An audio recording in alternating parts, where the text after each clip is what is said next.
Good evening, ladies and gentlemen. Again, welcome to Skyman TV, the tallest man in Black Africa. It is in Kiambu where elections will be won and lost. It is in Kiambu that we have seen the top politicians in Kenya meeting for, I think, some few days ago. We saw Raila Amolo Odinga, UHURU Kenyatta meeting with the party leaders in Kiambu. We also saw William Samoei Ruto going to Lari for a church harabe. And this cannot be a coincidence, ladies and gentlemen.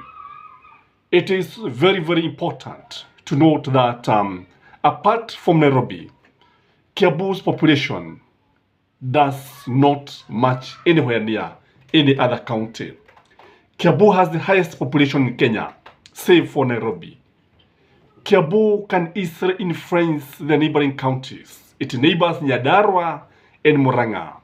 And this is something that is worrying the government. So how is Kiambu politics influencing the politics of this nation?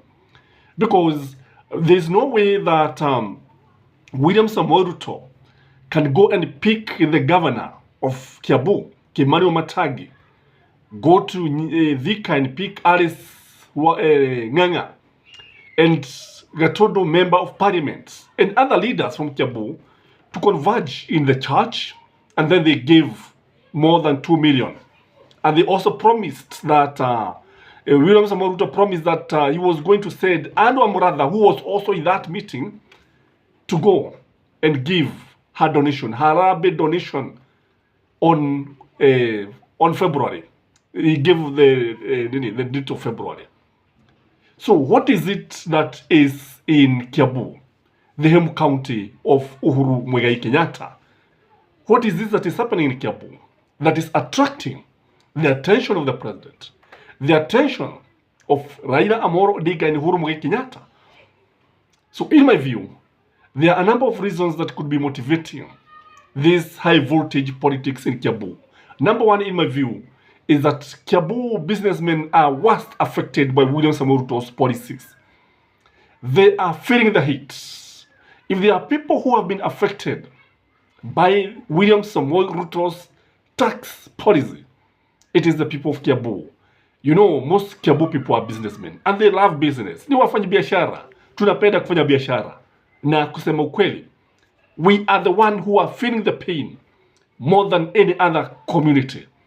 The fact that most businesses in Nairobi and in Kiambu are owned by people from Kiambu tells that these are the people who are feeling the pain. And William Samoei Ruto now can be able to see the disquiet in the mountain. Again, the highest rebellion is coming from Kiambu. William Samoei Ruto's rebellion is coming from Kiambu. Although even other counties in the mountain are rebelling against the government, kile ambacho tunaona ni kwamba katika sehemu za Kiambu, hapa ndipo ambapo unapata vijana wakiwa na hasira nyingi sana. Humu ndimo unapata vijana, wanaume, wazee, kila mtu. The highest rebellion or the rejection of UDA government is being spearheaded in Kiambu. That is why we have the epicenter of rebellion. Again, the fact that we saw the people of Gatodo during UHURU Kenyatta's birthday coming out with cakes, celebrating the happy birthday for UHURU Kenyatta, singing birthday songs, apologizing to the former head of state, must have frustrated the government. Even William Samoei Ruto, I know where he is. He is getting information from the NIS that mambo si mazuri, Kiambu si kuzuri, kwa sababu people cannot just wake up, wajitokeze, waanze kuongea moja kwa moja kule and then celebrating the birthday of the former head of state. Ni kana kwamba wanataka kumkasirisha mtu fulani, kana kwamba wanataka kupitisha ujumbe fulani. So this is something that is worrying the government. That's why I'm saying the rebellion is emerging from the mountain. That's why I'm saying that the heat is being felt for the mountain. The epicenter of rebellion is Kiambu. Again, I don't know how it has come to be, but this is a fact that UHURU Kenyatta appears to be a center of attraction in the mountain. UHURU Kenyatta remains the kingpin of the mountain. Although it is not being said, everybody is now realizing that although UHURU Kenyatta handed over power to he was supposed to hand to he handed over to William Samoei Ruto. Although he handed over power to William Samoei Ruto, what we know is that he has remained the kingpin of the mountain. Ndiye si baba amebaki kule katika sehemu za mlima Kenya. Ndiye msemaji mkuu wa mlima Kenya. And this is something that is worrying the government. This is something that is now very clear that after all, this man is still around.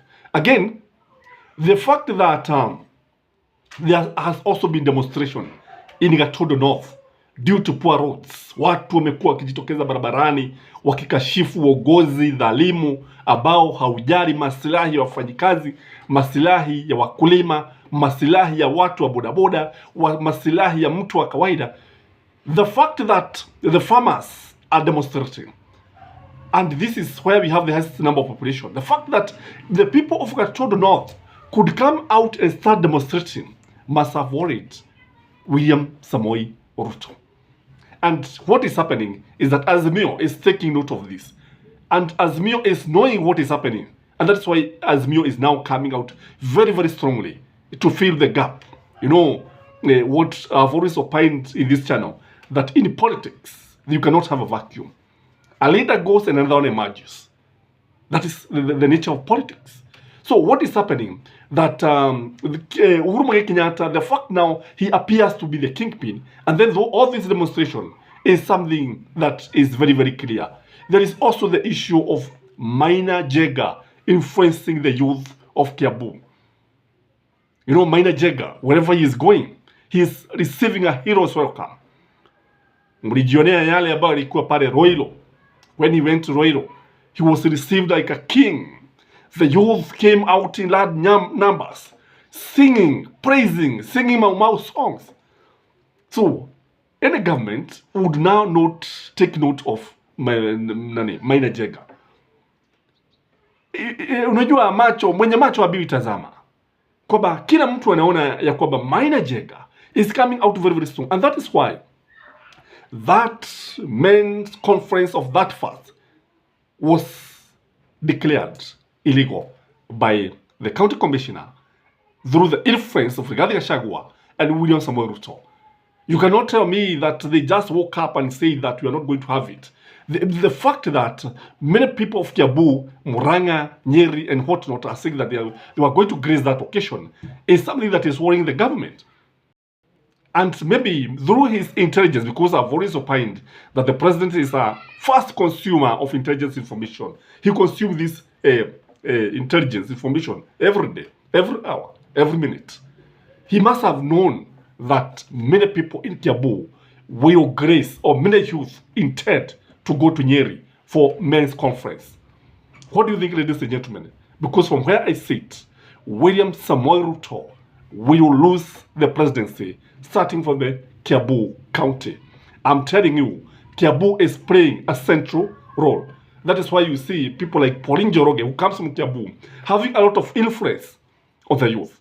That is why you see now, mtu kama Pauline Njoroge anaambiwa aanze kung'ang'ania kile kiti cha women rep.